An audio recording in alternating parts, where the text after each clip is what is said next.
Hello friend, જય શ્રી કૃષ્ણ। આમળા અને પાલકનું આજે મિક્સ જ્યુસ બનાવશું।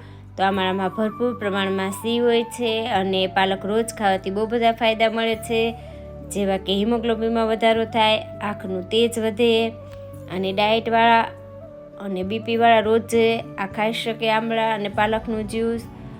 તો આમળાના ટુકડા કરીને એડ કર્યા, પાલક ધોઈ અને સુધારીને એડ કર્યું। મિક્સર જારમાં આપણે જ્યુસ બનાવી સૂપની ગવણીએ ગાળી લઈશું, થોડું પાણી એડ કરી અને બરાબર ગાળી લઈએ। થોડું સંચળ, થોડું મીઠું, થોડું શેકેલું જીરું પાવડર બરાબર મિક્સ કરીએ। તો આપણે સર્વ કરશું। તો આ રીતનું રોજ જ્યુસ મળે તો હેરમાં, આંખમાં બહુ બધા ફાયદા મળે છે। તો મિક્સ જ્યુસ પીવાના બહુ બધા ફાયદા છે અને સ્વાદમાં એકદમ મસ્ત એવું પાલક અને આમળાનું જ્યુસ તૈયાર છે।